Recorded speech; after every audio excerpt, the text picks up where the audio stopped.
Well, there is exactly one first lady in history who met sex trafficker and raper of children and good friend of Donald Trump, Jeffrey Epstein. And today, Republicans on the House Oversight Committee decided to question a former first lady who never met Jeffrey Epstein instead of the first lady currently occupying the White House, who was friends with Jeffrey Epstein and his convicted sex trafficking co-conspirator, Ghislaine Maxwell. Donald Trump's third wife was friends with both of them. The Epstein files contain emails from Melania Trump to Ghislaine Maxwell complimenting Ghislaine Maxwell. The Epstein files contain no communication at all between Hillary Clinton and Jeffrey Epstein or Ghislaine Maxwell, but Republicans on the committee decided they wanted to subpoena Hillary Clinton. Where is their subpoena for Melania Trump, who actually knew Jeffrey Epstein and Ghislaine Maxwell? Why aren't they asking Melania Trump? Did Donald Trump introduce you to Jeffrey Epstein, or did Jeffrey Epstein introduce you to Donald Trump? Hey everyone, welcome back. Adam is here. Here's the reality that the screaming headlines won't tell you. Despite all the drama, despite all the heated debates on the House floor, despite the constant chatter about impeachment and removal, Donald Trump is not going anywhere. No, look, the question is, President Trump wasn't on the ballot. He's right about that. He and I spoke about that again, but I told him this morning what we've talked about many times and what I've said here before. The president is on the ballot in 2026. President Trump is on the ballot next fall. Because if we lose the majority, if the Republicans, the common sense people here who are doing the job for the American people, if we lose the majority in the House and this radical element of the Democrat Party were able to take over, we've already seen that movie. They will try to end the Trump administration. He won't have 4 years, he'll have only 2, because they will move to impeach him probably on the first day of the new Congress in January 2027. And they will try to systematically unwind all the important reforms that we've done for the American people, to lower costs, to have a better quality of living, on health care, to increase access and quality of care. We are the party that is doing that, and the president needs 4 years to complete his agenda, not just 2. So he is in a very real sense on the ballot. And the people who understand how Washington actually works have known this from the start. Res. 353, the impeachment resolution that's been dominating cable news coverage, doesn't have the votes. It doesn't have the support. And it's almost certainly not going to result in Trump being removed from office. Thank you, Mr. Speaker. Mr. Speaker, and still I rise. And I rise today because I believe my country to be at the crossroads of democracy and autocracy. The moment of decision is near. We will have to decide whether we will have a country that abides by a constitution that is meaningful or ignores a constitution such that it becomes meaningless.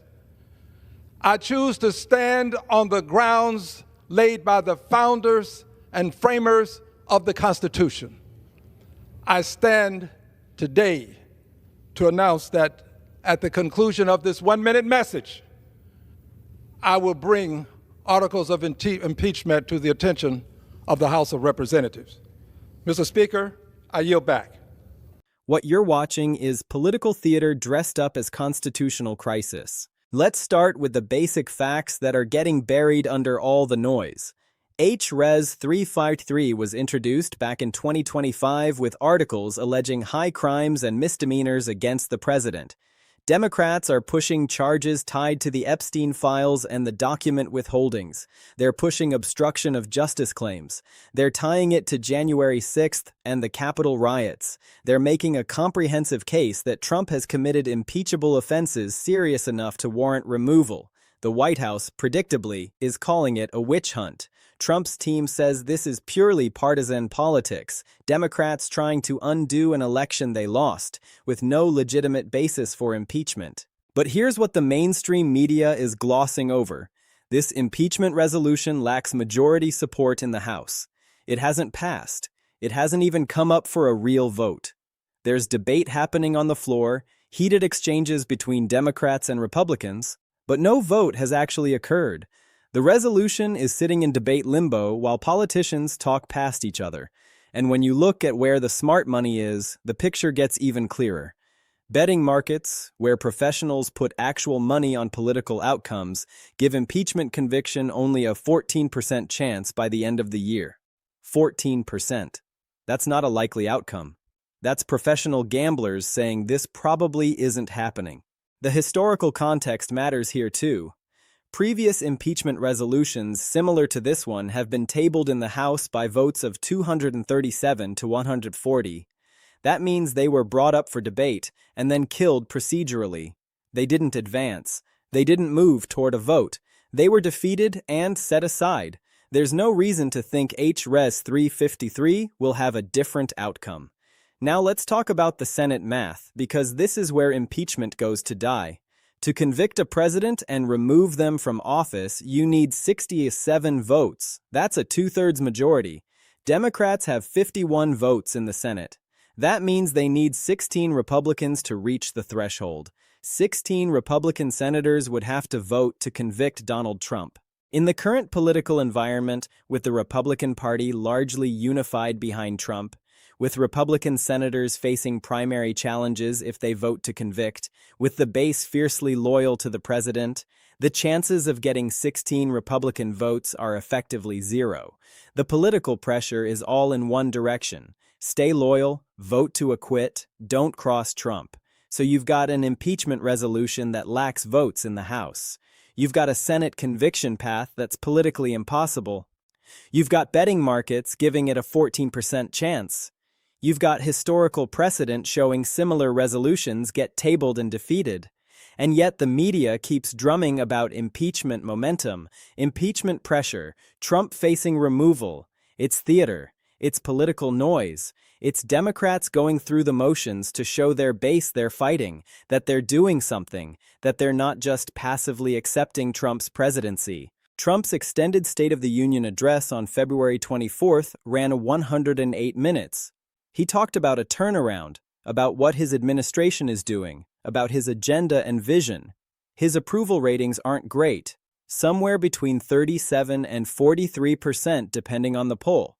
That's not a strong position, but it's also not a president in immediate danger of removal. It's a president who's unpopular and dealing with controversies. There are people talking about the 25th Amendment. There are people calling for resignation. There are voices suggesting Trump should step down and let Vance take over. But those calls lack any institutional backing. The cabinet isn't behind them. Congress isn't behind them. The party isn't behind them. Those are just voices on social media and in some media corners saying maybe Trump should resign. That's not how government works. A president doesn't resign because some people on Twitter think he should. Here's what's important about this political theater. Even though it probably won't result in conviction, it still creates pressure. It still creates headlines. It still shapes how people perceive Trump's presidency. It feeds into the broader narrative about instability and institutional problems. From a political perspective, Democrats are getting something out of pushing impeachment even if they're not going to remove Trump. They're keeping it in the news cycle.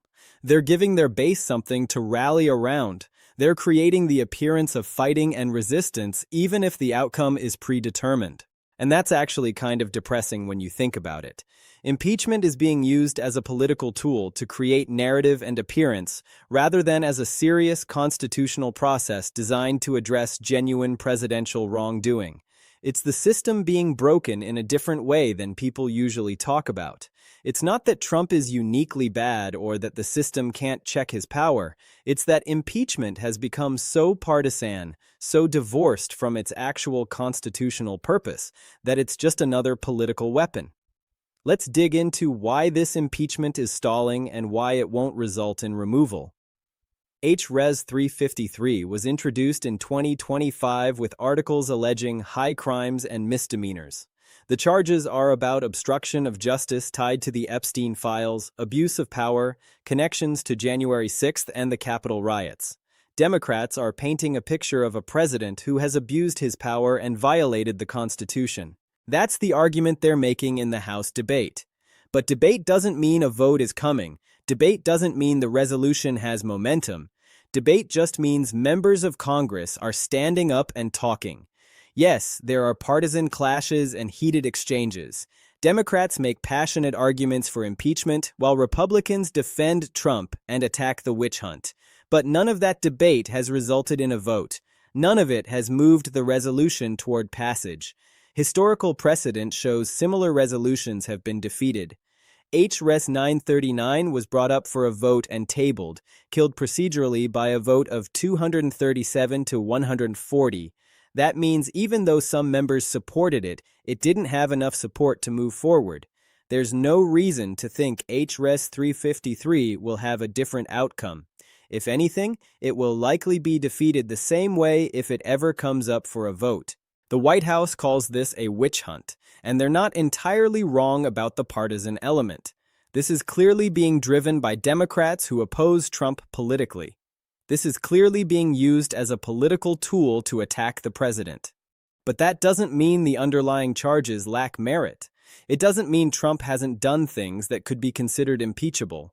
The issue is that impeachment has become so partisan that whether something is actually impeachable matters less than whether your party supports it. Now, the Senate math is the real killer.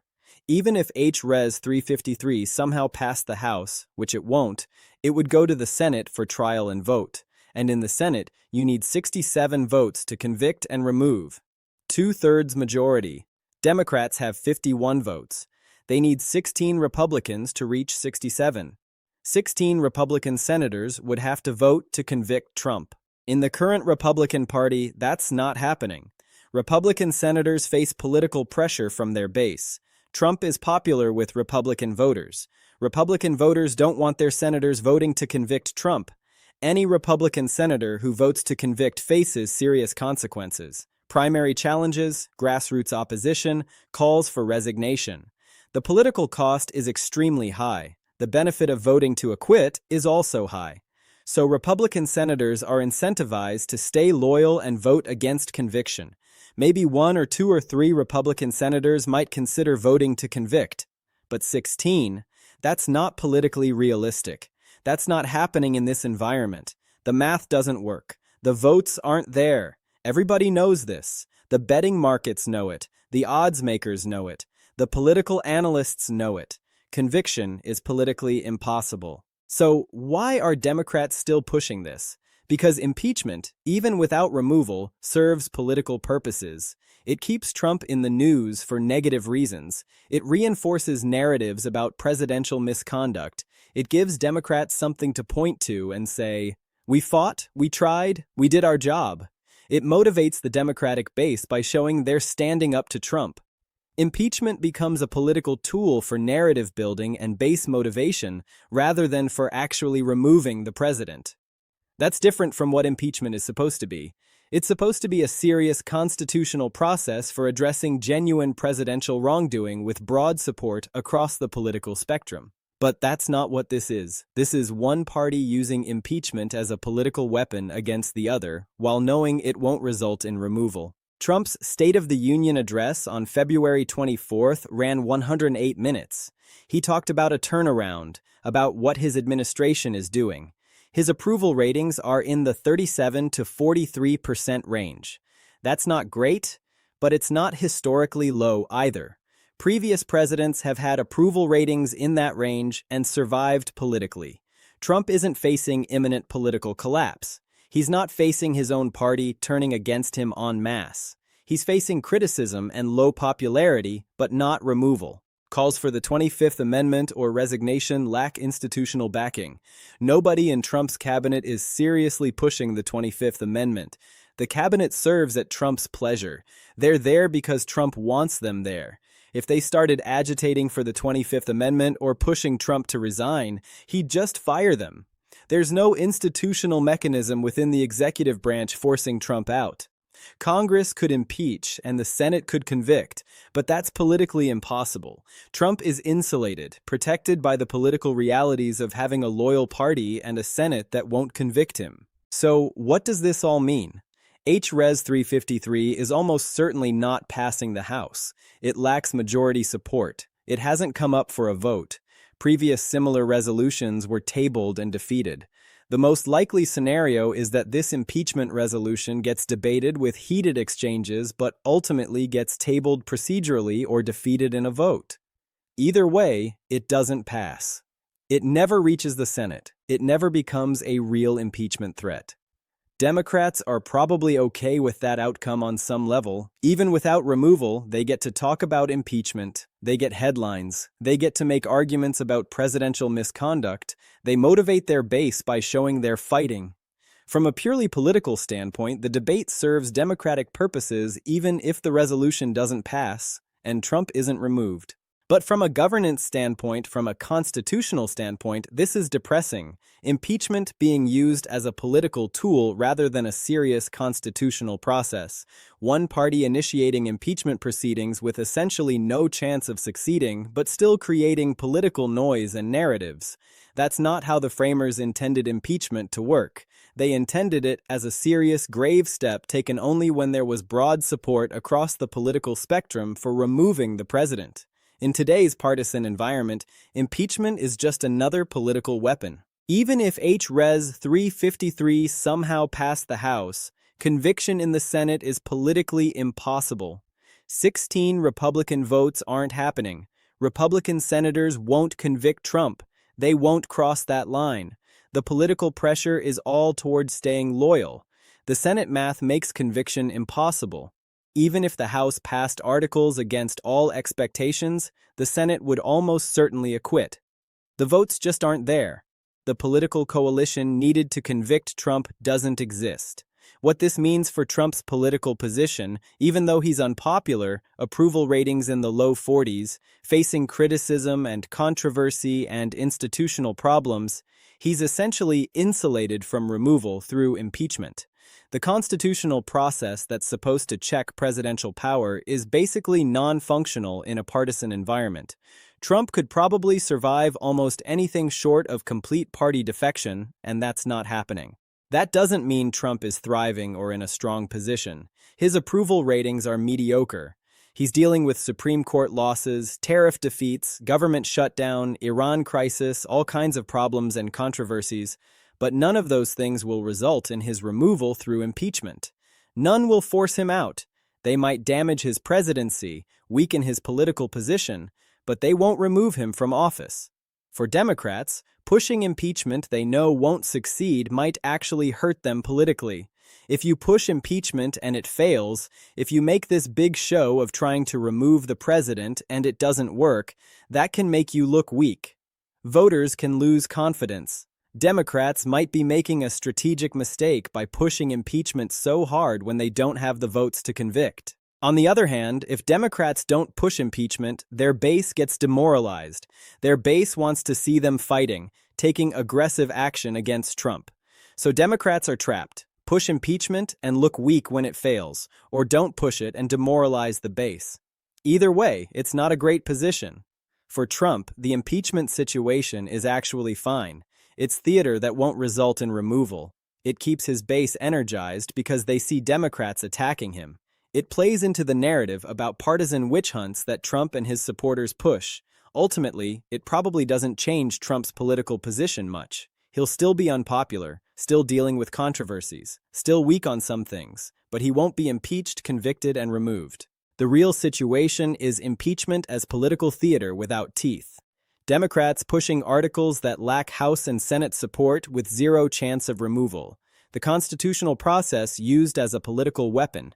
Institutional dysfunction revealed in real time, but not a genuine threat to Trump's presidency.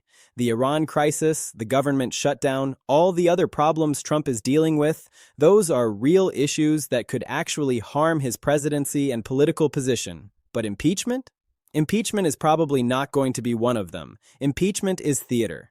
And once you understand there are no votes for conviction, once you understand the political math doesn't work, you realize the real story isn't impeachment. The real story is everything else happening. The crises, the shutdown, the institutional failures. Those are the things that actually matter, that could actually change the political situation. Impeachment? That's just noise.